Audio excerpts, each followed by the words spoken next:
안녕하십니까. 재정학 이해연구소 서호성입니다. 지난 시간에 배운 지니계수라는 개념 기억나시나요? 지니계수란 저소득층과 고소득층의 비율을 통해 사회 전체의 소득 불평등을 계산하는 수치로 0보다는 1에 가까울수록 불평등 정도가 크다는 것을 의미한다는 점 꼭 기억해 주셔야 됩니다. 이번에는 우리 생활과 좀 더 밀접한 주제를 연구해 보려고 합니다. 도덕적 해이라는 말 들어본 적 있으신가요?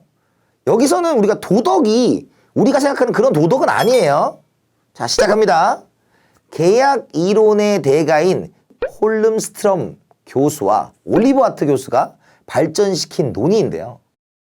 물건을 사고 파는 모든 경제활동이 사람 간의 계약 관계로 이루어질 때 계약을 맺는 주인과 대리인 사이에서 발생하는 도덕적 해이가 문제를 일으킨다고 합니다. 어렵게 들리시나요? 그럼 이렇게 얘기해 볼게요.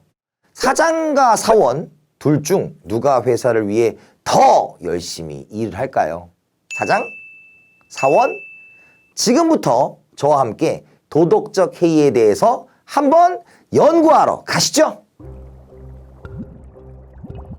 도덕적 해이는 보험 시장에서 사용하던 용어라고 알려져 있습니다.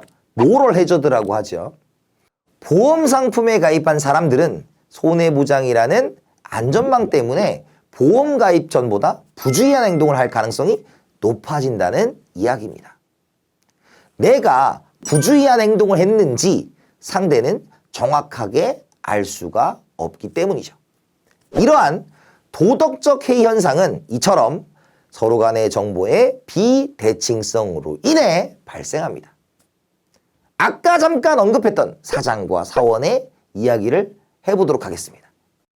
사장은 자신이 직접 운영하는 회사이기에 전체적으로 사업의 시작부터 끝까지 큰 그림을 그릴 수 있습니다. 하지만 사원은 그럴까요? 일반적인 고용자의 경우 정해진 임금에 시키는 일만 하기 마련입니다. 이럴 때 사장과 사원이 바라보는 방향은 서로 너무너무 다를 거예요. 사장은 적극적으로 모험을 한다고 해도 사원은 위험을 감수하며 일을 할 필요가 없습니다. 심한 경우 사원이 적당히 일해도 된다는 생각에 오히려 회사에 불이익을 줄 수도 있습니다. 바로 도덕적 해이가 발생한 것이죠. 그래서 올리버 하트 교수는 이러한 직장 내 도덕적 해이를 방지하기 위해 스톡 옵션이라는 대안을 내놓게 되는데 요즘 말로 쉽게 인센티브제를 도입한 겁니다. 정해진 임금 외에 성과에 따른 보너스 제공으로 직원에게 동기부여를 해주는 거죠. 그럼 사장과 사원의 이해관계는 같은 방향으로 더 가까워질 겁니다. 이 도덕적 해이와 비슷한 개념이 하나 있습니다.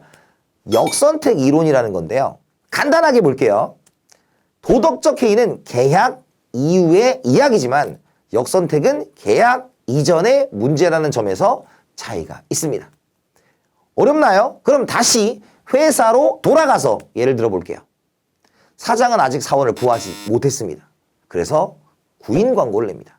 분명 원하는 인재상이 있겠지만 사장은 구직자들의 성향을 잘 알지 못합니다. 바꿔서 봐도 마찬가지예요. 구직자도 사장, 회사의 자세한 사항은 들어가 봐야 합니다. 이렇게 정보의 비대칭 문제로 원치 않는 상대와 계약을 하게 된다는 점이 역선택입니다. 역선택과 도덕적 해이는 결국 정보의 비대칭성이라고 하는 두 양자 간의 정보가 동일하지 않는 경우에서 시작이 되는 겁니다. 그럼 우리는 이걸 어떻게 쉽게 구분할 거냐? 심플해요. 처음부터 잘못됐다. 그럼 뭐예요? 역선택입니다. 나중에 변했다. 행동이 변했다. 그러면 도덕적 해이가 됩니다. 아시겠죠? 2020년도 제57회 기출문제에서 이 도덕적 해이가 어떻게 다뤄지나 한번 볼까요? 의료보험의 도덕적 해이에 관한 설명으로 옳지 않은 것은 의료보험에 가입하면 개인들은 건강관리를 철저히 하지 않는 경향이 있다. 자, 여기에서 포인트는 도덕적 해이니까 행동이 계약 후에 변해야 됩니다. 그러면 가입한 후에 건강관리 하지 않죠. 그러니까 변한 거죠. 그러니까 도덕적 해이 맞고요. 2번에 민간의료보험의 경우 건강관리를 등한시하는 사람의 가입이 증가한다. 건강관리를 등한시하는 사람입니다. 그러면 계약 전부터 등한시한 사람이죠. 그러니까 이분은 행동이 나중에 변한 게 아니고 처음부터 그랬던 분이기 때문에 역선택이 되어 정답은 2번입니다. 3번 의료보험에 가입하면 본인 부담 진료비가 줄어들어 병원에 자주 간다. 가입하고 병원에 자주 가는 거고요. 4번째, 실손 민간 의료보험의 경우 고가의 치료 방식을 선호하는 경향으로 인하여 보험금 지출이 늘어난다. 보험 가입 후에 필요 없거나 지나치게 비싼 것들을 추구하는 행동이 변한 행동이 나타나는 거죠.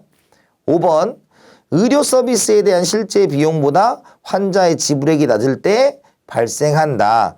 내가 지불하는 돈이 적으니까 더 많이 병원에 가겠죠.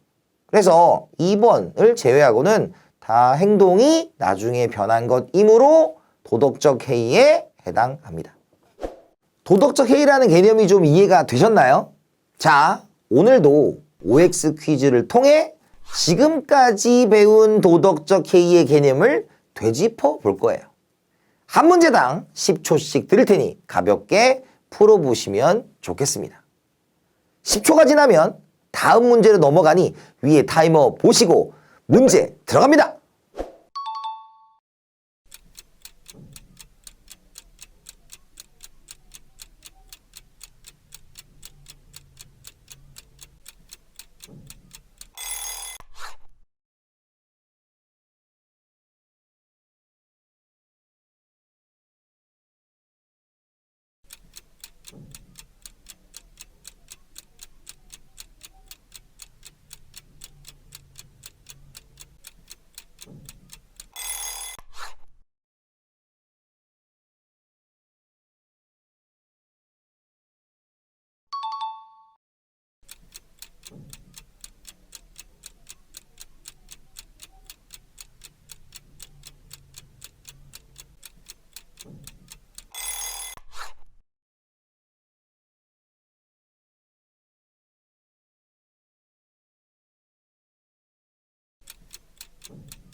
오늘은 도덕적 해이라는 개념에 대해서 알아봤습니다. 우리는 서로를 잘 알지 못하기에 세상을 살아가면서 여러 문제가 발생하고 이를 방지하기 위한 제도들이 끊임없이 만들어지고 있습니다. 어떻게 보면 도덕적 해이와 해결책으로 나온 스톡 옵션과 같은 제도들보다도 서로를 이해하고자 하는 마음가짐이 중요한 것은 아닐까 생각도 해봅니다. 다음 시간에도 또 재미있는 예시와 함께 연구하러 돌아올 테니 구독과 좋아요 하시고 기다려주세요. 지금까지 재정학이의 연구소 서호성이었습니다. 감사합니다.